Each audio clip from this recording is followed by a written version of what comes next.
stop? Do it! No! Kill me! Just yesterday, you said just yes you can! Hey, what's up guys? It is Lado Potato here. Thank you for being with me today in this new video.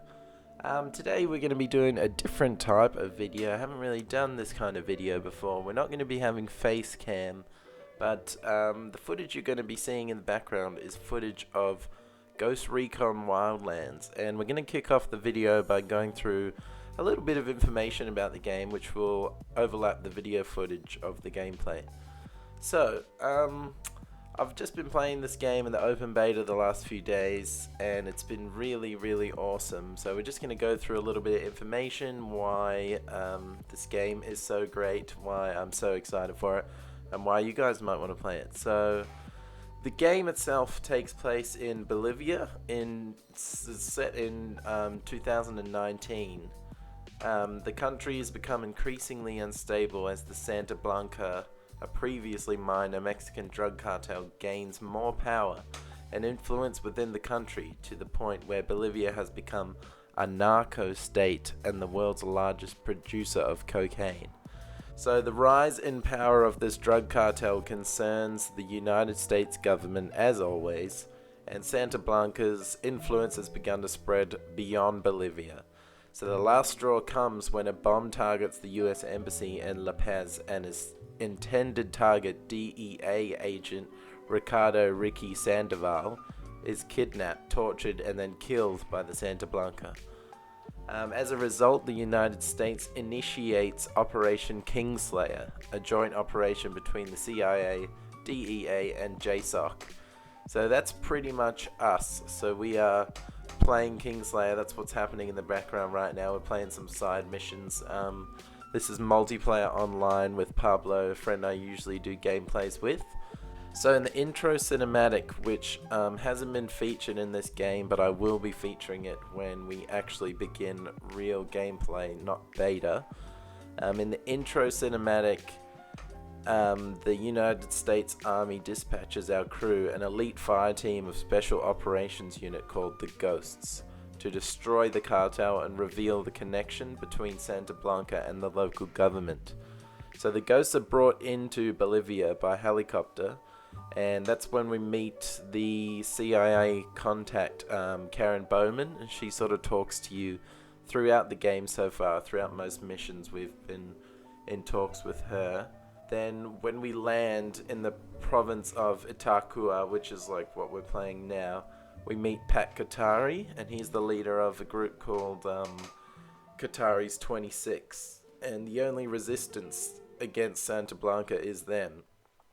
So we get our first mission from him to recover Amaru, an old man who founded the Qataris 26, along with Pat Qatari, who has been captured by Santa Blanca. So that mission, once again, I'll be actually featuring that in my gameplays of it, not just the beta sample that I'm sort of showing you now. So after this mission, the Ghosts are more or less free to tackle the cartel in any way and order they see fit. So when we're playing this game in free roam style like we are now, you can interact and build relationships with other citizens, officials, and rebels of the world. So now these types of interactions require strategy, as interactions will actually bring consequences and impact the game's world and change how players can achieve their objectives. So yeah, so there's an actual conscience system, and yeah, all civilians are sort of, they're not actually scripted, you know, everything is based on reaction and based on your actions. So it's really cool like that. And of course, being a Ubisoft game, it also has really awesome helpful experience point system, so you can learn new skills and level up throughout the whole game. The character you choose, which you can see my character right now, the character you choose to use in the beginning of the game can be fully customized, so being able to change their entire clothing, you can add skin blemishes, you can add tattoos, you can wear backpacks, and even wear military spec communication headsets and full sniper ghillie suits that are made out of leaves and bushes. So it's really awesome because those are the things that you wear throughout the game, so it actually helps, like, you know, for the whole aesthetic effect of the game to actually be like hiding in the bushes with your sniper, looking pretty much not seen at all.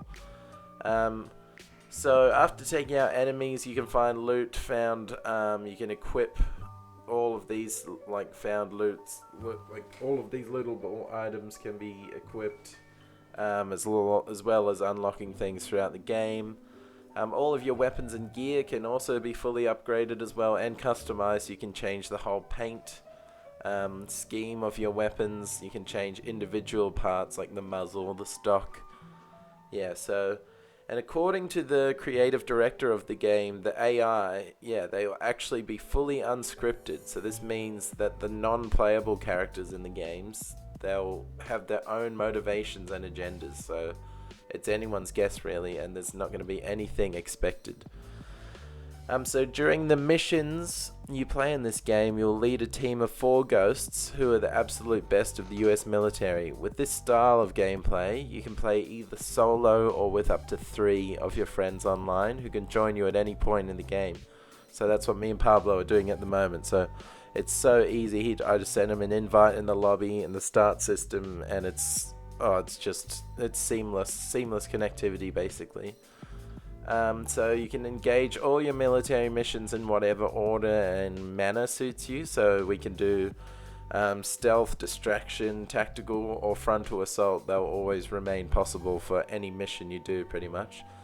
Obviously it'll be more difficult if you want to go full frontal assault rather than stealth, but in some instances it's kind of better to just get it all done within a few seconds. As you'll see throughout this gameplay, there's a few helicopter missions where you've got to steal a helicopter, and if you're not quick and loud enough, basically, they get in the helicopter quick smart and get away, and there's pretty much no hope. You've got to wait for the mission to reload and do it later, which me and Pablo took a lot of time doing, a lot of failed attempts. Just like we saw in the awesome game release that Watch Dogs 2 was, Ghost Recon offers the chance to use drones to recon the toughest terrains and to tag enemy outposts, which will make it so much easier to covertly cover the huge terrain this game has to offer and make discovering and taking over enemy bases just that little bit easier. You can upgrade and fully customize your ghost with the experience and loot you gather on the battleground as well. So with those drones you can also, so I was flying mine up a cliff and I saw where Pablo was, and you can hold X on the other player and it can actually teleport you via waypoint to where they are. So that's really, really awesome. The drones obviously do have a distance limit, and they also have a battery life, so just got to remember that for when you're flying too far. It'll eventually drop out, and then there is a cooldown period also. So yeah, this game's development originally actually began in 2012 and was officially revealed in the end of Ubisoft's E3 2015 press conference. I don't know if a lot of you would have seen that year they had a lot of games that were really, really awesome looking. So this has been one I've been waiting for a long time, and I know a lot of other people have been. And of course, every game that Ubisoft has its name attached to, everyone is quite skeptical as to what it's going to be like. But yeah, I don't know, we can see how big the world is, and that's no surprise because Ubisoft actually claimed that Wildlands will feature the largest open world environment that the company's ever created. And like, to actually create a realistic Bolivian environment, the developers actually visited Bolivia for 2 weeks.